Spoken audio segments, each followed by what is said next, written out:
Alors, bonjour et bienvenue à la correction du premier devoir sur GeoGebra. Premièrement, lorsqu'on veut identifier le numéro sur lequel on est en train de travailler, on va aller dans l'avant-dernier onglet, cliquer sur l'onglet Texte. Ainsi, tu vas pouvoir ajouter du texte sur ton GeoGebra. On va donc écrire exercice supplémentaire, page 2. Et on va rajouter un texte en dessous, le numéro 1. Par la suite, avec la flèche, tu peux bouger ton texte. Alors, le numéro 1 te demande l'angle CDR mesurant 30 degrés. Pour créer un angle, on a besoin de commencer par une demi-droite. Alors, cette demi-droite-là, on va renommer les angles pour avoir l'angle CDR. Premier, sur le côté de l'angle, le point C. On veut le sommet, donc le sommet, on va le renommer pour que son nom soit D. Et par la suite, on va aller dans angle de mesure donné. On va suivre l'ordre de notre angle, donc C, D. Et on veut un angle de 30 degrés. On obtient ici un angle de 30 degrés où on a le point C' qui apparaît. Ça va être le troisième point de mon angle. Je vais donc aller faire une demi-droite qui part du sommet D et qui va toucher à C'. Je vais renommer C' pour avoir le point R. J'ai maintenant l'angle CDR qui mesure 30 degrés. Si je clique sur mon angle, je peux faire afficher uniquement sa mesure, donc dans 0 à 180. Et là, en ce moment, j'ai son nom qui s'appelle alpha et sa valeur, donc je pourrais afficher juste sa valeur. Même chose pour ma demi-droite. Je peux effacer mes deux demi-droites en faisant afficher l'objet, et par la suite, je vais pouvoir aller tracer des segments reliant D à C et D à R. Si je bouge le point C, j'ai toujours un angle de 30 degrés qui s'appelle CDR. On continue avec le numéro 2. On te demande l'angle MAP mesurant 148 degrés. Donc, je commence avec une première demi-droite. Je vais renommer mon point. Il va s'appeler M. Donc, l'angle MAP.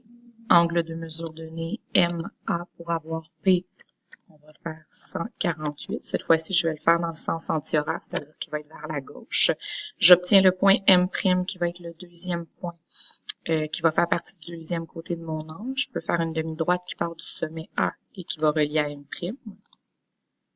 Je vais aller renommer M' et je vais l'appeler P. J'ai maintenant l'angle MAP. Mon angle, je peux faire afficher juste sa valeur ou son nom et sa valeur. Je vais aller cacher mes demi-droites. Donc, je vais désélectionner, afficher l'objet et je vais aller faire des segments qui relient M à A et A à P. Si je bouge le point M, j'ai toujours l'angle MAP qui a une mesure de 148 degrés. Pour le numéro 3, on a l'angle MTB qui mesure 204 degrés. Donc, on recommence une demi-droite. On va aller renommer nos points. Et là, je vais écrire M. J'ai écrit petit m. Si je veux écrire grand M, voyez-vous que mon premier M au numéro 2 se renomme M1. Je ne peux pas avoir deux M sur la même page GeoGebra. Donc, il y en a un qui va s'appeler M, l'autre va s'appeler M1. Le sommet de l'angle va s'appeler T. Et pour trouver le point B, on fait faire un angle de mesure donné, MT. Et là, on veut un angle de 204. Je vais le faire dans le sens horaire, c'est-à-dire qu'il va s'en aller vers la droite. J'obtiens le point M', qui est le point qui va être sur l'autre côté de mon angle. Je trace ma deuxième demi-droite pour former mon angle. Je vais renommer le point et je vais l'appeler MTB. J'ai bien l'angle MTB. Je cache mes deux demi-droites et je vais pouvoir aller faire des segments qui relient T à M, T à B. Si je bouge le point M, j'ai bien l'angle MTB qui reste toujours d'une valeur de 204 degrés. On va se tasser vers la droite pour le numéro 5. Alors, le numéro 5, il y a plusieurs angles dans la même figure. On dit l'angle ABC qui a une mesure de 60. Donc, on va commencer par aller tracer l'angle ABC. Une demi-droite, comme ceci. Je vais aller renommer. Donc, renommer A. Je vais aller renommer B. Et pour trouver où va se situer le point C, je fais un angle de mesure donné, ABC, et on veut 60 degrés. Donc, je vais trouver le point C, il va être ici. On crée notre deuxième demi-droite, et on va aller renommer le point A', qui va être notre point C. Si je bouge le point A, mais j'ai toujours l'angle ABC qui a une valeur de 60 degrés. Je vais aller faire mes segments tout de suite. Donc, B à A, B à C. Et je vais aller effacer mes demi-droites. J'ai bien l'angle ABC qui a une valeur de 60 degrés. Ensuite, B, C, D est un angle droit. Donc, je vais aller faire un angle. L'angle B, C. Et là, on veut une valeur de 90. Je vais le faire dans le sens horaire pour qu'il s'en aille vers la droite. Je vais aller renommer le point B' pour l'appeler D. Je vais aller faire ma demi-droite.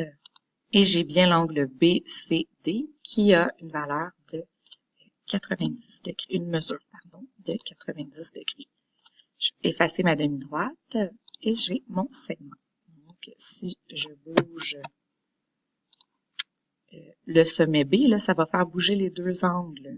Je vais avoir l'angle B de 60 et l'angle C de 90. Ils vont toujours rester de la même valeur.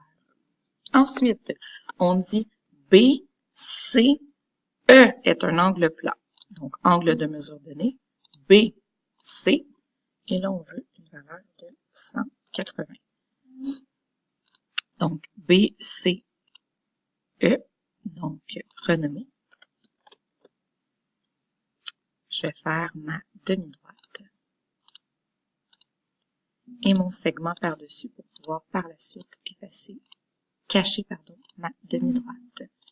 J'ai donc l'angle BCE qui a une valeur de 180 degrés. C'est un angle plat.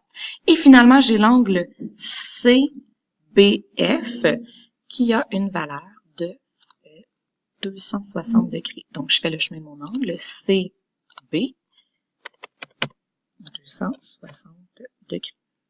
Sens anti-horaire, je vais le faire s'envoyer par la gauche. Donc, le C, B, F. Donc, le nouveau point qui apparaît, qui est C', dans le fond, c'est le point, troisième point de mon angle. Je vais le renommer et ça va être le point F. Je vais aller faire ma demi-droite, mon segment par-dessus